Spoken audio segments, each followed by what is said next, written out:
Yeah, so our next speaker is Dr. Thomas Joos from the NMI. And we'll get this started. As already mentioned, I started my career 20 years ago at the NMI, focusing right from the beginning on protein analytics. Before I, oops, that was the wrong one. I would like to introduce very shortly the National Medical Sciences Institute, which is a non-profit organization, a private foundation associated to the University of Tübingen. We have 3 business areas, and our strength is that we work at the interface of material and life sciences.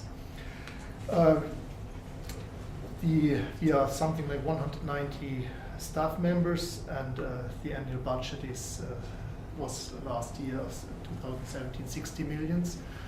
We are getting a basic funding from the local government of Baden-Württemberg in the range of 2 million euro. So all of our activities rely on soft money, either direct contract research or public granted money.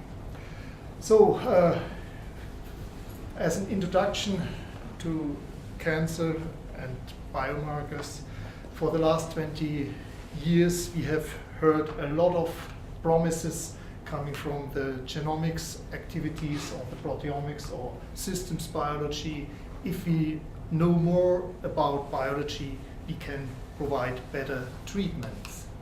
And when I started my career, I borrowed a slide from a colleague, 2002, we will have personalized medicine 10 years later, which allows us to give the right drug at the right dose for the right patient right from the very first time. So over the years, I always replaced 2002 with 3, 4, and 5. I started to place today and future, and this morning I learned the future is 2030. And just coming back 18 years ago, proteomics was more or less on the peak, and now today we know that there was a lot of hope, much more hype and less reality. And as already shown by Kevin, if we type in biomarker discovery, it's overwhelming what is shown to us. And we have more than 2,000 publications popping up. One of the major reasons is it's much more easier to get money for biomarker discoveries. And if you take a few samples of late-stage disease and you have your healthy lab members, you always discover biomarkers, which allows you to discriminate these 2 groups. But including comorbidity factors or discriminating disease from early stage, from late stage, it's much more cumbersome. So the biomarker selection should be much more focused to answer explicitly a clinical question, and then also you have to consider how much costs you have to invest in these types of efforts. And as a reminder, we have seen fantastic technology over the last 20 years, and a lot of them failed. And I've only listed those companies who spent more than 50 million, if not hundreds of millions of dollars. Some of them failed: premature technology, wrong application, no market acceptance, management decisions, or the easy statement is prediction is very difficult, especially about the future. We have been in a lucky situation that we could establish for the small size of the NMI a state-of-the-art technology, working with ultra-sensitive immunoassay technology, mass spectrometry, and Luminex and other technology, and that we have dedicated people knowing what to do with these types of technologies. As I was squeezed into the oncology session, I took the opportunity to present to you one of our most favorite projects to elucidate intracellular signaling by applying a method which we call DigiWest, which is a multiplexed Western format. Without going into detail, at the end of the day, instead of running one antibody per membrane, we are transferring the protein according to the molecular weight to color-coded Luminex beads, and we are able to run from one Western blot lane hundreds of Western blot equivalents. And Western blot is still the gold standard for intracellular signaling analysis. You have, like a sandwich assay, you have a coincident of size, of molecular weight, and the antibody binding. So specificity is pretty high. And we have shown that it's as good as mass spec. So this was a pull down with Kiner beads, and we compared our DigiVest data sets with the mass spec assays. The linearity is as good as in the Western blot, and we have nowadays a huge selection of qualified antibody for different species and in a decent amount of numbers. Of course, for human mouse, we have the most antibodies. A lot of the phosphor-specific antibodies cross-react with all the different species. But currently, we are also running quite a few projects using mini pig dog or monkey rat samples. So what can you do with such a miniaturized, multiplexed Western? With a collaboration with a company Bayer in Berlin, we applied this DigiVest to analyze mode of action of a drug candidate, and we can measure from a single experiment hundreds of parameters. For biomarker discovery, with the collaboration with the Heinrich Heine University in Düsseldorf and the hospital in Tübingen, we were analyzing patient-derived tumor samples, platinum-treated versus cured ovarian cancer patients. So all of them got a platinum treatment, some of them relapsed, and we used the original tissue samples to look into 466 phosphor-specific and total proteins, and came up with a pattern which is currently under validation. And most probably, if those efforts that can be validated, this would be as case scenario to switch to a more sensitive platform, because in some of the patient material we can't see those proteins, but from a biological perspective they should be present. The technology we can apply to tumor sections where the pathologist is separating from the same patient material invasive and non-invasive cell material, and a few thousands of cells enable us to look into hundreds of 160 analytes, and you can get a patient-specific pattern. We are still in the learning phase. We do not know yet what type of therapeutic relevance this approach has, but it offers us new opportunities to gain new understanding. With the company Cellular Phenomics and Oncology CBO in Berlin, we are also looking into organoids, patient-derived 3D cell models, for which we are adding complementary data sets on the protein level, especially on the phosphoprotein level, with a targeted approach.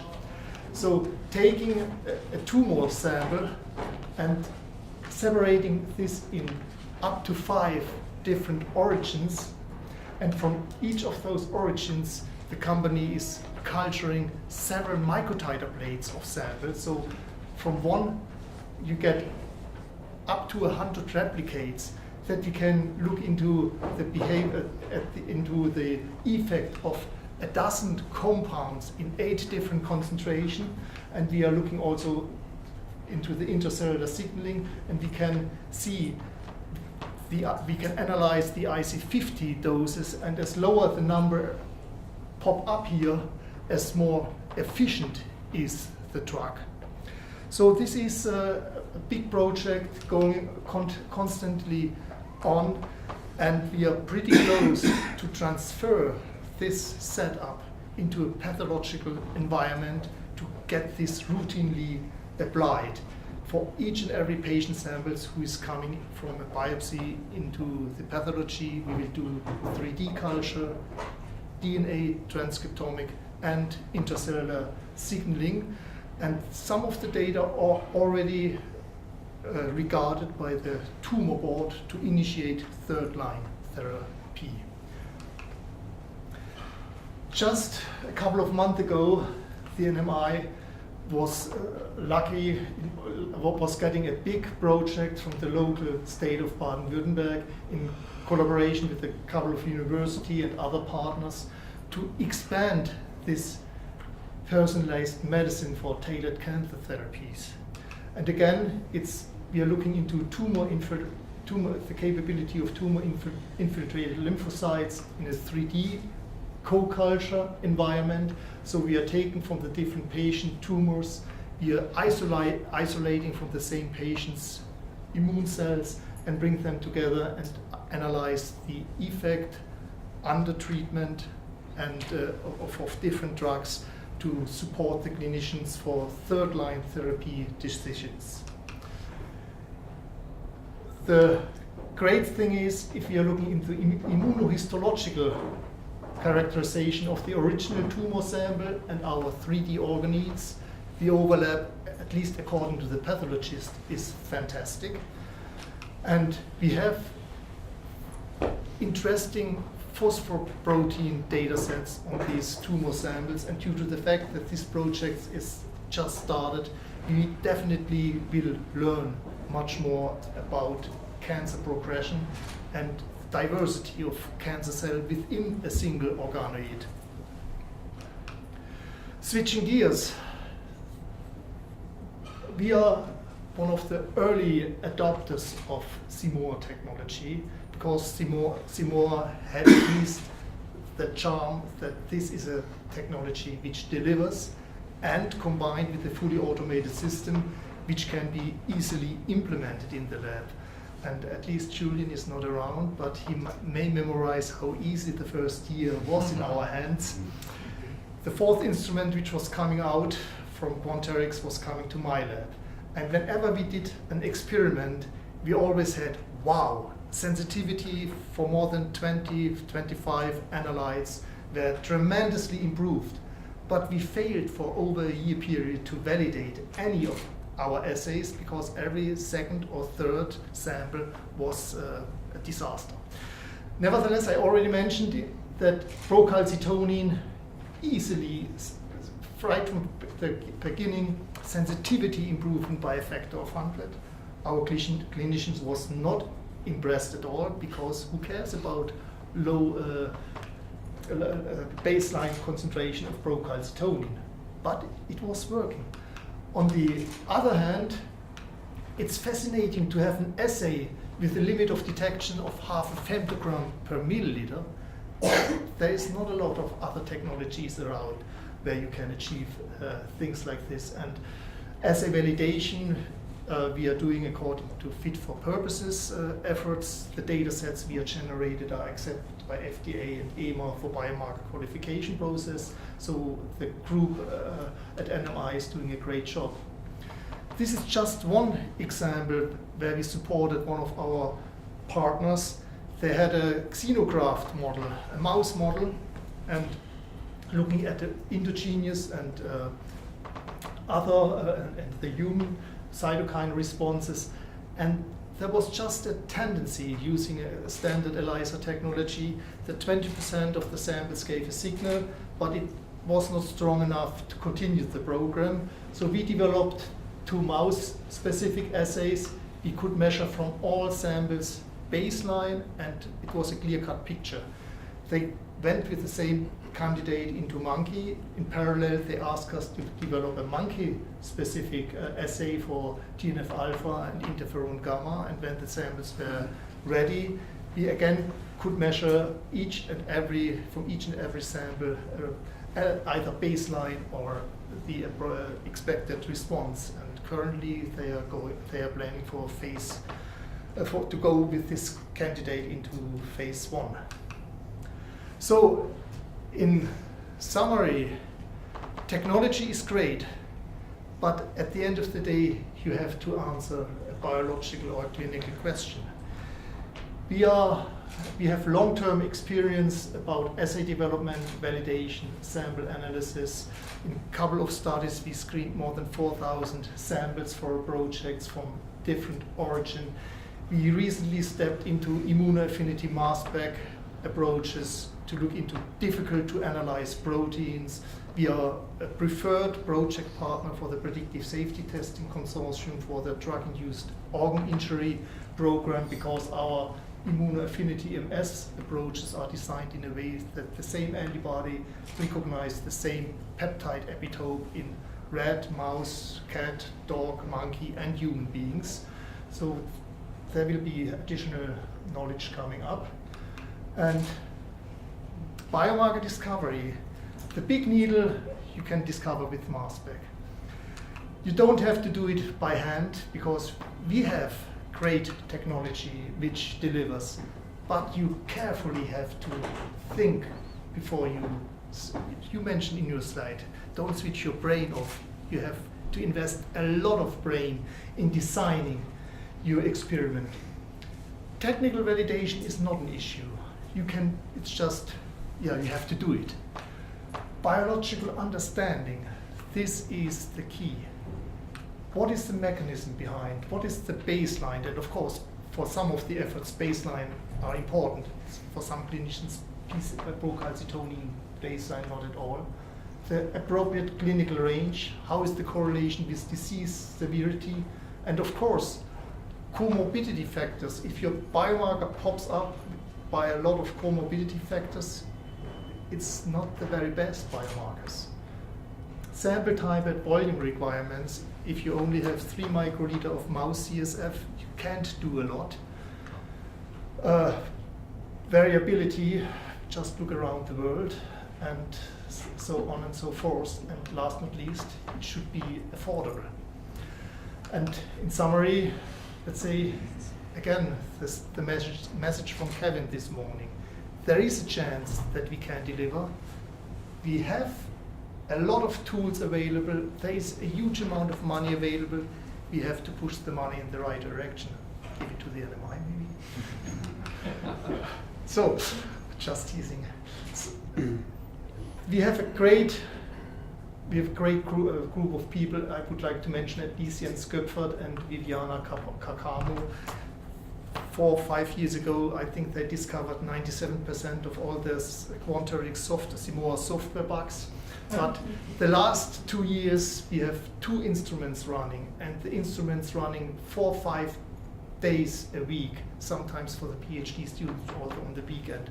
And it's outstanding what results we can generate. The group of Oliver Pötz, he spun out of NMI, setting up his own service company, Signatope, doing all the immunoaffinity MS. The assay development group, Marcus and his colleague, developed the Digital Western. We have great international network, funding agencies, and of course, academic collaborations are key to promote this. And I would be more than happy to answer any questions. If you would like to have the presentation or literature on this, just drop me an email and I would be more than happy to share and continue the discussion with you. Thanks a lot.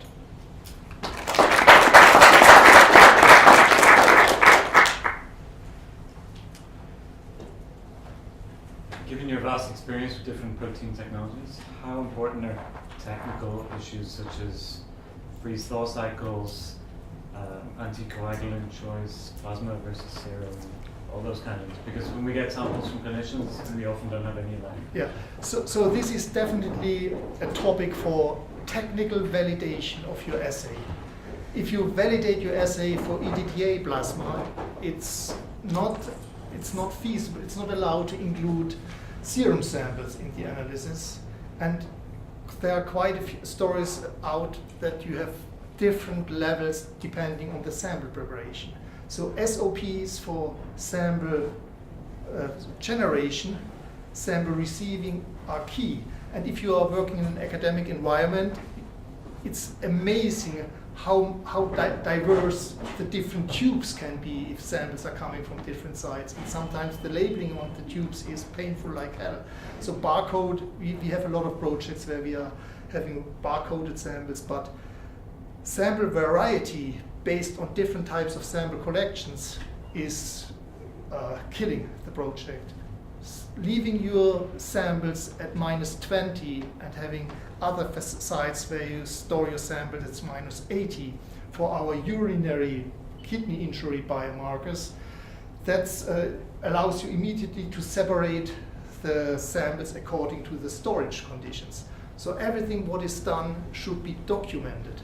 And if the sample is shipped for 2 days around the world, it has to be documented.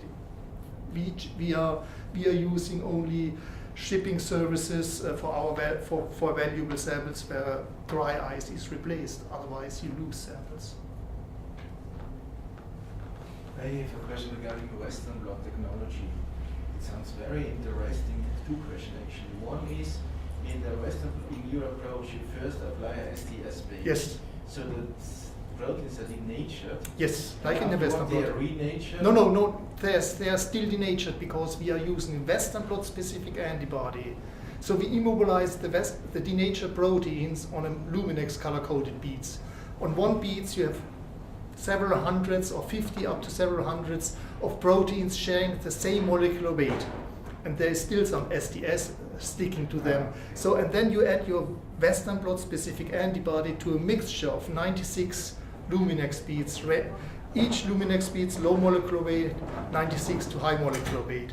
And then we have replicates of this bead-based Western blot. And in one microtiter plate, you have 96 times 96 different wells, all the same protein contents per molecular weight, and then you have the chance to add 96 different Western blots. Western blot antibodies, and as a detection, we either use a anti-mouse or anti-rabbit or whatever the primary antibody from which species is. I can send you the presentation or the publication about this. The resolution good enough in the first dimension? That's why we have to use between phosphorylated and non-phosphorylated? Yes, of course, if the phosphorylation is on the same bead because the resolution is not good enough. Yeah. In one well we have the phosphor-specific antibody, which gives the signal. In the next, it's like 2 lanes of a Western blot.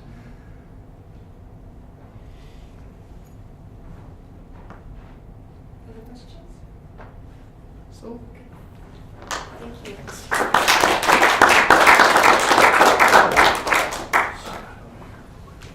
can do it this way. Is that correct? This one is the fiber. That's the